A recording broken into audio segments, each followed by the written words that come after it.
The majority of you are in growth mode. And so in those situations, I do look at it again to say, what can I do or where can I spend my money appropriately to help grow and leverage my practice?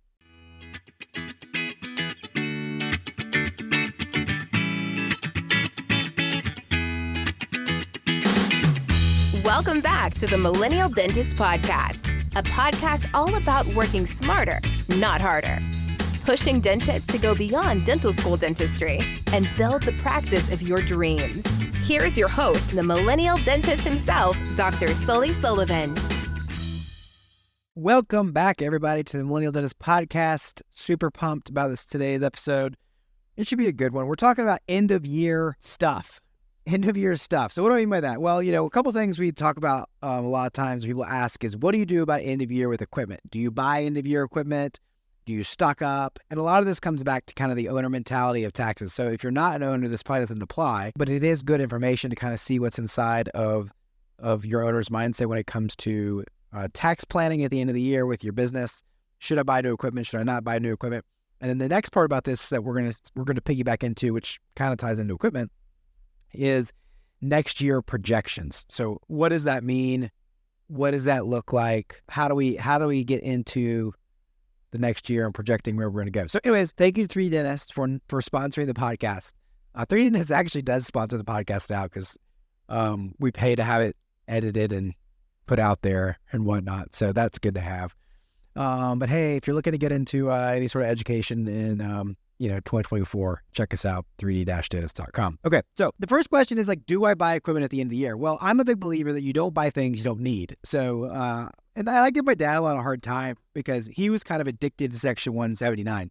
For those of you that don't know, Section 179 is basically the tax law that allows you to take full depreciation of something in year one. So if I buy a $100,000 piece of equipment, I can deduct $100,000 off the top line of my business income. So if that income would have been, let's say, $600,000, and maybe that's a bad example, $400,000, and then I'm going to take $100,000 off that. So now it's $300,000.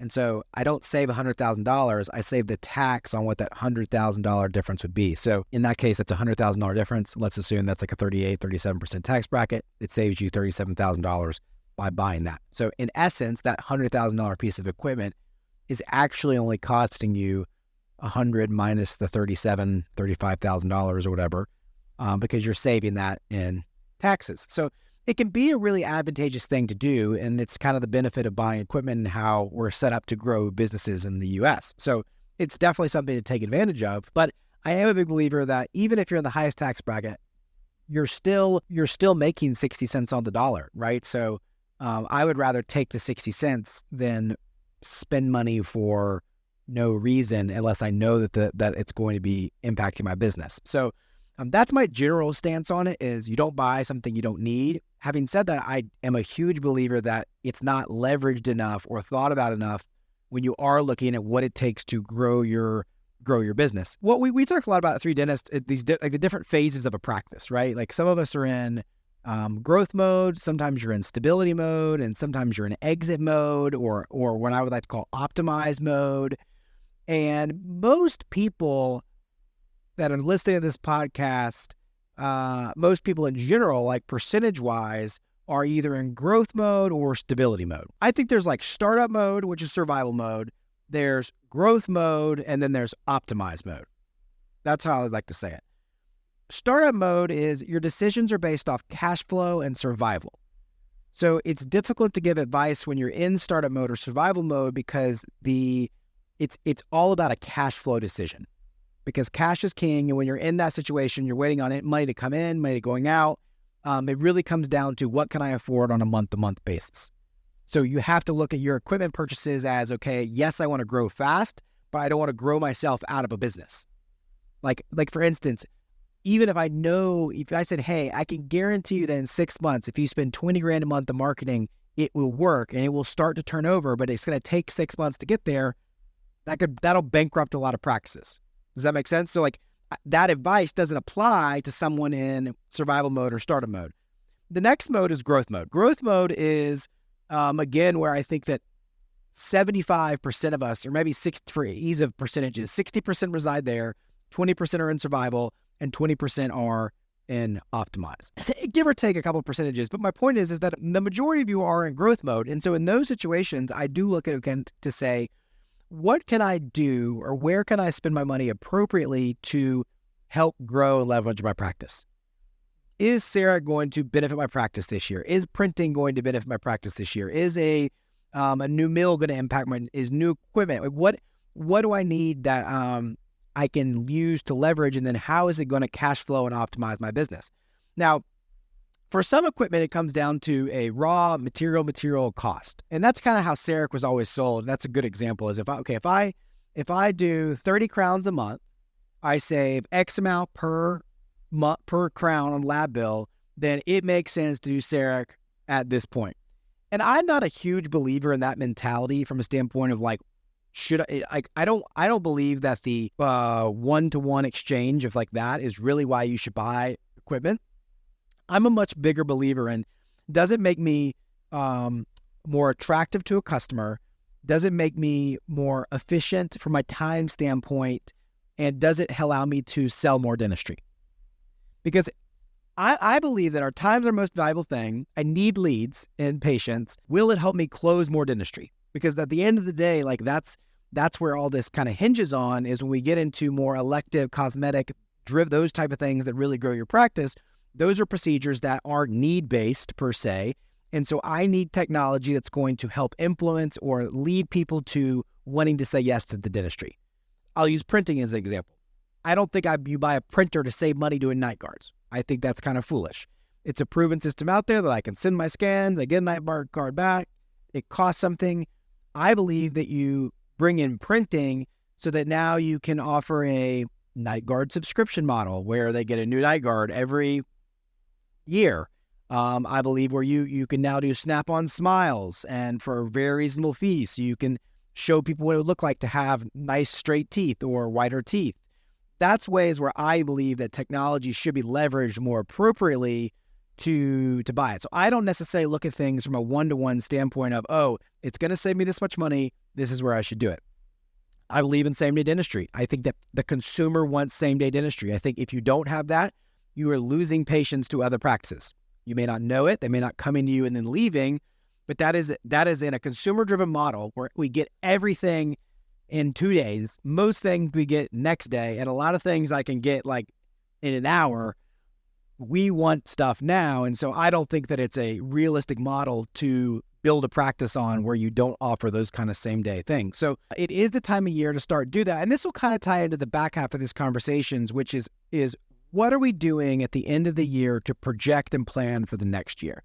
And I'll be the first one to admit that honestly, it wasn't till the last year or so where we started doing this, and I realized how poorly we were running our business by not sitting down, looking at a budget, like that's a novel concept, projecting where we wanted to go, what we were going to be spending money on, where the income was going to be coming from, to look at what is the best way to strategically grow our practices. And if you think about it, like every business does this. Every business this time of year outside of dental, and maybe like shopping, because, like the malls are crazy and retail is crazy. Every business is really shutting down. Like if they haven't hit their numbers by now, they're not hitting them. And at this point, what they do is they start to look till 2024. They start to outline and kind of guide where are we gonna cut some things back, where are we gonna invest more money, where are we gonna, like, what are we doing to strategically plan to be successful in 2024? Well, dentists, we are wired to think that December will be our best month because we got insurance money. People are trying to get stuff done for the insurance, and so we are going to work our butts off during the most merry time of the year, and have typically, historically, one of the bigger months for practices, which then leads me falling into January exhausted and no planning, and then we kind of just another trip around the sun. So part of it is changing the mentality of the way you practice, the type of dentistry you do, the comprehensive way you do it, so that your dentistry is so much less based on industry. And this is like out of another episode for another day, that I don't even really care about what happens at this. I like to do this podcast to my dad, actually, this episode. So I'm going to pause that conversation, because Dad used to always take off the week between Christmas and New Year's. Or excuse me, we never took that off because it was the busiest week of the year. And his tune has changed on that. So that'll be the teaser from that standpoint. So what are we looking at to project into 2024? A couple things. Number one is I'm going to look at my collections per provider and say, do I expect that to change in any positive way? I'm going to first start with myself. Am I going to work less, work more? Do I have a procedural change coming up? Is there anything that I'm going to be doing to affect my collections? And it could be positive or negative. Like I'm trying to not work as much. So like I really don't want to have to throw up quite as big a number next year maybe as I did this year. So I'm going to say, okay, well, that's where my allocation comes from. Once I know a year number, now I can break it down to a 12-month number. Guess what? I just got a goal. That's another novel concept. Then I go to the other providers in the practice. Those would be associate doctors, if you have those, obviously partners. Those would be hygienists. We can look at them and say, okay, can we project that they will work the same, do that? Are we adding employees? Are we taking away employees? Maybe one of my doctors only worked half a year. So I project that with a whole year, they'll hit this number. And then we'll look at any auxiliary stuff, right? Do I think that there's going to be any sleep coming in, ortho coming in? I'm a big believer in that we allocate the production to the providers that champion those procedures. So that means that I have someone that does sleep, someone that does night guard, someone that does ortho, and they own that production. So when I say Sully's production, I truly mean what I do with my hands, because I know that the collections and all that from that goes to, the group, but I want to be able to track those assistants as providers as well, so that I can help from a projection standpoint to know where that money's coming in.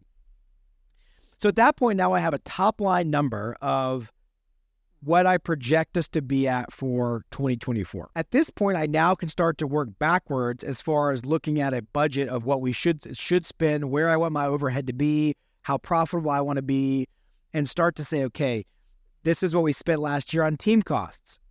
Do we expect it to change? Are we adding people? Are we over teamed? Are we implementing a bonus program? Like how are we going to impact team overhead relative to projected top line? Because that's going to give us that kind of lets us know what our expenditure is to stay within budget. And then I'll look at things like marketing, equipment, all that sort of things. This kind of gets into advanced tax planning too, because part of looking at the equipment side of things is talking with your accountant and saying, okay, is it better for me to buy this December 31st, or is this better for me to buy this January 1st based off how much you've used of Section 179 or bonus depreciation or some of these things. So if your accountant's not mentioning or asking these questions, that should also be a red flag that, you may want to look for a different accountant. So I think that's a great place to start. So what I really like to do, and we've done this in our practice and we're continuing to do it over the next month, is start to write all this down, whiteboard it out, and really start to project where we want things to be. It's very eye-opening, honestly, because you realize, okay, I can't just paint a picture that, let's say that I'm a one doctor practice and I'm doing 1.5 million. Like, things are good. I'm still in growth mode. I see big things for myself, but I'm like, gosh, where do I go from here? Well, when I start to do this exercise, I look at it and say, okay, well, maybe I can go from 1.5 to 2. Like, I'll just be super GP, right? And that's kind of the natural progression that I see most doctors take. But then the problem is if for you to go to 1.5 to 2, now where did your free time go? Where did your running your business time go? And then how hard is it for you to go to 2 to 2? And that's kind of where we start to really project and challenge our way of thinking and saying, okay, solo doc that does 1.5. For you to get to 1.5 to 2, maybe that's relatively easy. But to go to 2 to 2.5 or 2.5, now all of a sudden that's a freaking exhausting amount of work. So the question then becomes, is it easier for me to go from doing 1.5 to 2.5 as a solo doc, or is it easier for me to go to 1.5 to 2.5 hiring an associate? And then you start to weigh the pros and cons of those things. And then what I don't think people appreciate enough is how bad it is to build a practice around you. Let me rephrase that. How bad it is to build a practice where you're the hero. Look, it's a short-term mindset and a get your money now mindset to build this super GP practice where it's one doctor, one show, and we do 2 million, 2.5 million. Now, why is that? Because some of you might be going like, well, that seems crazy. That's not the case. Why is that? It's because who's going to buy you? And you may be like, well, I'm not wanting to retire. What happens if you get hurt? This is a big reality that you got to have sink in, that your practice is only worth what someone can come in there and do with it. And so if you've made yourself to be the hero, if you built your practice to be you're so successful that at what point you want to get out of that, you are the practice. You are the prize pony, and that's very problematic. So what I've seen is practices that where they're one doctor, they do 1.9, 2.3, 2.4 million, or even two doctor where they do 4 million, practices where these practices only sell for 70, 75% of collections because no one's willing to pay what a typical premium fee would be because it's not reproducible. You can't stick associate doctors or new doctors in there. No bank's going to give a dentist a loan for them to go in and have to throw up 1.5 million in their production alone. It kind of gets back to that rule of thumb that that bank, and this would be a good, I need to have, I'll have one of my friends at First Citizens come on here and talk about what they look for and how they allocate money. But I would be shocked if they're willing to finance a doctor where they've got to come in there and throw up 1.5 million in their production alone unless they have a serious track record of doing it. And there just aren't that many docs out there. So this is a little bit of a tangent. I apologize, but I think it's an important tangent, is that when I'm projecting where production's coming from in the new year, it's also kind of the time and point where I'm deciding, am I bringing on another doctor this year or not? And that's kind of how I get into that conversation discussion. It's also the best time to start looking, because if I am going to hire a new grad, which I'm historically a new grad believer, those docs, they want it, they're hungry, they're also they don't need as much, meaning they don't have to come out and produce 80 grand month one, or you shouldn't, new grad doc. You should be okay with learning and getting mentored and having a steady state of production that can grow into 80 grand, but that starts at 35, 40, 50, 60, and moves along that trajectory. So it should be relatively easier to give away that dentistry or find the dentistry for those doctors to do. So production's obviously a big one that we project. It's also a good time to look at things like supply cost. I'm not a big believer in that, obviously. I mean, my thing is, for most of us in growth mode, that is the worst thing that you should be looking at, because you're talking about 1% of $1 million is not that much money. And so it's different if you're a $10 million business and you're trying to save 1%. And that's kind of what I get to in these three phases. Is we've talked a little bit about how you have to be careful because of cash flow in phase one. In growth mode, you really never should be looking at that stuff. And then you get into optimize mode. And optimize mode is where we start to look at EBITDA. We start to look at, okay, what's the value of our practice? We start to look at, where can I cut costs, not to save money, but to increase value. Let me say that again. We don't cut costs at this point to save money. We do it to increase value. And so that's when we start getting into the conversations of EBITDA to figure out what is my practice worth. And so if I'm a $7-8 million business, 1% matters at that point. So if I can get 1 or 2% out of my lab bill, 1 or 2% out of my team, 1 or 2% out of my supply cost, now all of a sudden that can have a significant increase in the value and the multiple that I get on the practice. But I really don't think you should be looking at that again until you're at that phase in your career where optimization matters. Otherwise, all that does, in my opinion, is stunt your growth. So optimization is relatively easy to do at what point you've done the growth, you've done the investment, you've done those things during the growth mode. Man, I just feel like this has been chock full of some goodness, frankly. Hope you're enjoying the reboot here. Yeah, so I really think that's kind of the gist of what I look at from a projection standpoint. I like to have these conversations. Like we're having our accounting meeting next week, which will be early the second week in December. And that gives us, again, enough time that if we do want to make some purchases, if we're on the fence about something, if we're looking at kind of how things are going to shake out for the year, now's the time to do it. And then, but I'm also, being fully transparent. Like we're at a point in our practice where we are trying to optimize a little more, not to sell, but to just increase profitability, to be a better run business, because I'm trying to slowly phase out of the business as a provider, clinical provider, and I don't want to lose my income. So in order to do that, I have to make sure that the business is running at a profitability level that I can maintain the income that I want as I slowly divest clinical days out of the practice. So that's a little bit of just kind of behind the curtain there that goes into a lot of the decisions. Oh, another one, something you should definitely be looking at now is what's your CE. And selfishly, I'm a education provider, so I'd love for you to budget some money and some time to come see us in the 3D Dentist. But I am serious in that this is also the time where I look at, and say, what skill sets am I wanting to bring into my menu? What skill sets am I wanting to take off my menu? Am I trying to go, if my plan is to go learn how to do implants this year and I'm already 100% booked on my schedule, how is that happening? What dentistry am I either giving away, getting rid of, going out of insurance, hiring an associate?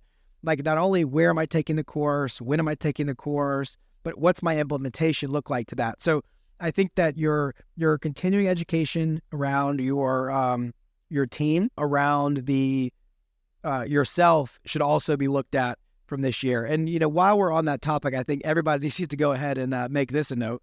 May 2nd and 3rd, the second annual 3D Dentist Practice Growth Summit is in, my hometown, Nashville, Tennessee, right on Broadway. Morgan Wallen's playing all weekend. It'll be nuts. So if you're looking for just a good time, some great education, and a great team outing, please make a point to be there at our Growth Summit in May. So I think this kind of wraps up where I wanted to go with this. Just as far as end of year stuff, if this kind of tickles your fancy, you got follow-up questions, let me know. The best way to really reach me is you can email me, you can DM me at Millennial Dentist on Instagram. That's really the best way to probably connect with me. I check that pretty frequently. Other than that, I hope you all have a great rest of the year. Remember to work smarter, not harder. We'll see you next time.